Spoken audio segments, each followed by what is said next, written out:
Good morning, everybody. Holly here. This is day 16 of the 21-day You Woke Up Worthy journaling experience. I'm actually pretty excited about today because I know that this one has been huge for me in my life. Big problem. And there are several women I can think of in my personal life and a couple of guys that this would apply to them as well too. So the topic for day 16, in the book it's called Becoming the Leading Lady, obviously leading man for the guys following along. Yeah, like I said, this one's huge. I'm actually really excited about today.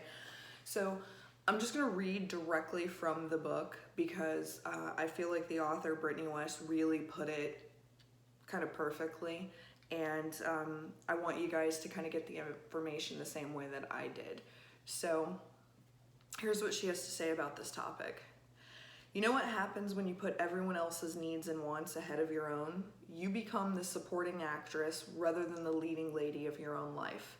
Here's the deal. Your happiness, thoughts, opinions, ideas, and insights are just as important as anyone else's. It does not make you selfish to put yourself first once. Hear me out. When you take everyone else off of the pedestal and instead rise up to meet them on the same level, you have so much more to offer the world. You are at your best when your needs are getting met and you're feeling happy and fulfilled. It is not your responsibility to make other people happy or make their dreams come true. I'm just going to repeat that last line because I feel like that is really important for some people to soak in. It is not your responsibility to make other people happy or make their dreams come true. Repeat after me. It's not my responsibility to make anyone else happy but myself. Again, this may feel super selfish, but it's totally not. It's actually more selfish to expect other people to make you happy. Not to mention, it's a lot of weight to carry. If more incredible people like you started putting themselves first, the world would become a much better place. Imagine showing up as a whole, just the way you are, rather than expecting others to complete you. Wouldn't that be an amazing feeling? Knowing that any relationship you have simply expands the happiness that you already feel inside. Today's prompt is a bit of a doozy if you tend to lean on other people a lot, but I know it's going to be powerful for you if you follow through with it. For the next 24 hours, I want you to go on an opinion diet where you turn inward for answers rather than asking for anyone else's opinion or feedback. Obviously, if you work as part of a team, those interactions don't count. The intention of this exercise is to help you increase trust in yourself. I want you to recognize that you already know the answers deep inside if you simply allow yourself to hear them. I also want you to practice putting your needs first. If you aren't responsible for anyone else's happiness, that means no one else is responsible for yours either. It's time to put yourself back in the leading lady role. You are responsible for your own happiness, and that is a very good thing. So, yeah, her suggestion for the day is 24 hours without asking other people's opinions on whatever it is that you're not trusting your own advice on. And that could be anything from what you're supposed to wear that day to how you should cut your hair to a job that you should go after, whatever the case may be. So that's one that I think a lot of us should give that one a try. Some people check in more than others, and even the people that don't. Like, I don't tend to ask advice on every move that I make, but I do sometimes get frozen and can't make a decision on something because I'm not trusting my own mind on it. And so sometimes I'm not trusting my own opinion on the subject, but then also I don't know if it's a pride, or I feel like it's more of an insecurity because I'm afraid of looking stupid, that I'm afraid to ask someone else's opinion on it. So I want to try and get better about, trusting my own opinion on things. And it's funny because I'm somebody that other people have asked advice from. What do you think I should do about this? What do you think I should do about that? And they'll come to me and say that they value my opinion, and I accept that, and yet I won't value my own. The other thing that was really big for me in this chapter was, the putting other people first. And sometimes in my life I do it in little ways, and sometimes in my life I do it in really big ways. And I know it's something my mom did as well, and it's something that I've seen her do in her relationships, particularly with my father, who we followed his career around, and we moved a lot, and that kept my mom from ever establishing a career of her own. His wants and needs were always prioritized over her own. And when you have two people in a relationship, one's a giver, one's a taker, it's real easy for all of the power to just kind of shift one way. And so she gave everything, he took everything. And it's funny because the only time in my mom's life that I can remember her being like really happy was the time right after she left my father. And she was single. I was over 18. My brother wasn't, but he wasn't a little kid. He was in his mid-teens. And so she had a lot more freedom and flexibility to just kind of do it her way. She left my father behind in Indiana. She came back to Florida, where I was already living. She got a job that she liked. She had friends. She socialized. She used to go out and play darts. She was on the go a lot. And she still, her priority was taking care of my brother. But beyond making sure that her child was taken care of, she put herself first. She took the job that she wanted. She was living the life that she wanted. She was the happiest that I'd ever seen her. And I wish that I had paid closer attention to that at the time, and realized more at the time what it was that was making her so happy. Because then maybe I could have followed that example as I went on, into my own life. Now I do it in all kinds of little ways, whether it's, giving up that last piece of pizza, or, whatever the case may be, rather than saying, no, I think I want the last pizza piece at this time. And there's another analogy that I've used a lot, and it's funny because I didn't really equate it to this part of my own life. But for those of you that have ever been on a plane, when they get to the part where they talk about, the oxygen masks, and they say, put yours on first before helping small children and others. Now, you would think that, you should prioritize the child because they can't do it for themselves. But what happens if you pass out before you get theirs on? You're not helping them, and they can't help themselves. You do have to take care of yourself before you can help take care of others. And if you're not taking care of yourself, if you are not living a life that's making you feel confident and strong and fulfilled, eventually you run out of things to give other people. You burn right out. So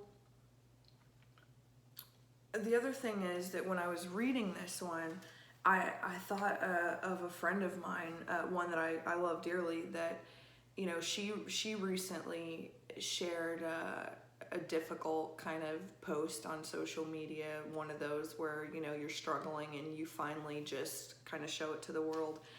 And she said, you know, she knows people are going to tell her that she needs to, you know, take some me time, and she knows she should be doing that. But she said she wouldn't even know what to do with herself if she did take that time. And I feel like some of us, we have gotten that far from ourselves that we've sunk so deep into other things that then we do find ourselves a little bit lost. And it's like, even if I had the time, what would I do with it? And that's scary. It makes you feel like you've lost yourself. You don't know who you are anymore. And so my advice in that situation is kind of a see where the wind takes you. You know, if you find yourself with that time, maybe start walking or driving somewhere and see what you're drawn to. You know, drive down the road and see, do you find yourself pulling into the mall parking lot because turns out you like to just walk around in the mall for an hour window shopping at stuff you're never gonna buy? Do you find yourself gravitating towards a local park because what you really want to do is go walk a trail under some trees and hear some nature and feel the breeze and get away from the traffic? You know, we've got a place down here that we love to go when we're looking for that. And I find myself sometimes craving it. Like, hey, we got to take a trip to Circle B. Because I know that I want to spend at least a good hour not hearing traffic, not seeing a whole lot of people, and really just being in nature. Visit a library.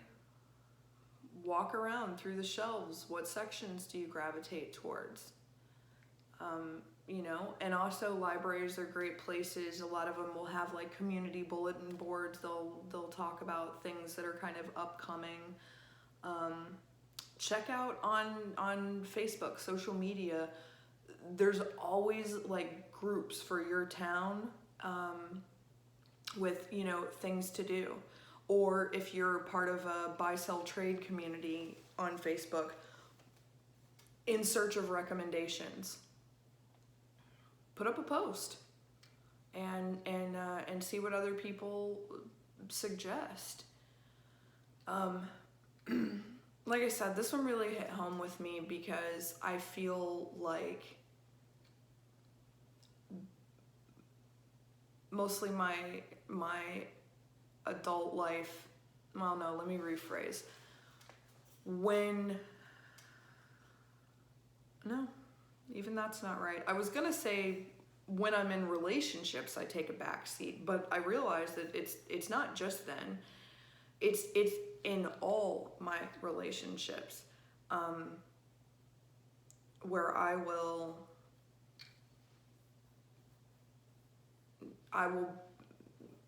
sacrifice for the other person regardless of how it makes me feel or affects my life. You know, I've gone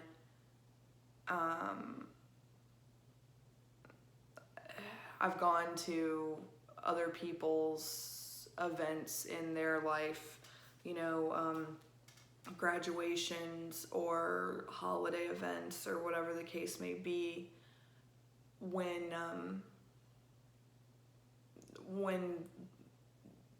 they would never do the same for me, and I wouldn't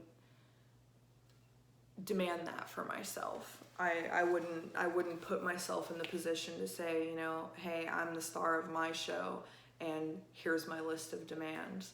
And I know that sounds kind of diva-ish, but I'm kind of going along with the whole leading lady theme here. But really, it kind of would be that way, you know? I'm the star of this show, and if you want to roll in this, then this is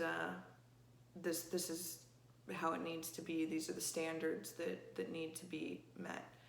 And I really have not done that in my life. I haven't done it with friends. I haven't done it with family. I haven't done it in relationships, because it's always been about what's easier for the other person, what's better for the other person. And I end up finding myself sometimes being kind of paralyzed. And sometimes it's not because I don't know what I want to do. Sometimes it's because I worry that if I do what I want to do, is there going to be backlash, or is it going to create a burden for someone else or a problem for someone else? And it's always about that other person instead of myself. And it's funny because I feel like we're really conditioned to not want to appear selfish. So even as I'm sitting and saying some of these things, there's a little voice in my head that's like, man, I hope these people watching don't think that I'm, you know, this selfish monster. And then I've got to shut that down and say, why is it selfish to want to be happy? Why is it selfish to want to be fulfilled? Why is it selfish to want to be whole and complete so that I can be a better partner for my fiance, so that one day I will be a better wife, so that I can be a better daughter, a better friend? Why is it selfish to want to be better? It's not. It's not selfish. And it's not selfish to say, I need a little time to myself. I need an hour or two. No interruptions, nothing to do, no tasks, no questions. Just an hour or two to be me, to do what I want to do, to veg out and, you know, take a break and watch the stupid show that I want to watch, or to work on a personal project that I'm trying to put my heart into. It's not selfish. And it's funny because, again, it's the different standards for ourselves versus others, because that's exactly what I would tell somebody if I had a friend that was feeling burnout or whatever the case may be. I would remind them that it is not selfish to take time for yourself, to, you know, a mental health day, a day to, you know, reboot, whatever the case may be. And yet somehow I felt it was selfish for me to do it, you know? Oh my gosh, just like, okay, perfect example. Ryan has a trip coming up in September, and it's this guy's trip, you know? A buddy of his called and said, hey, we're doing this trip. It's like 4 or 5 days. And they're gonna go to Amsterdam and I think Portugal. I think they're like landing in Portugal and then going on to Amsterdam, something like that. And he had texted him and said, you know, hey, we're gonna do this trip. What do you think? Would you like to go? And Ryan said, you know, yeah, let me talk to Holly about it, but I don't think it'll be a problem. And when he mentioned it to me, with like no hesitation, I was like, absolutely, you should go. I feel like he needs things like that in his life, that he needs, first of all, he's never been to Europe or anything, so you got a chance to go.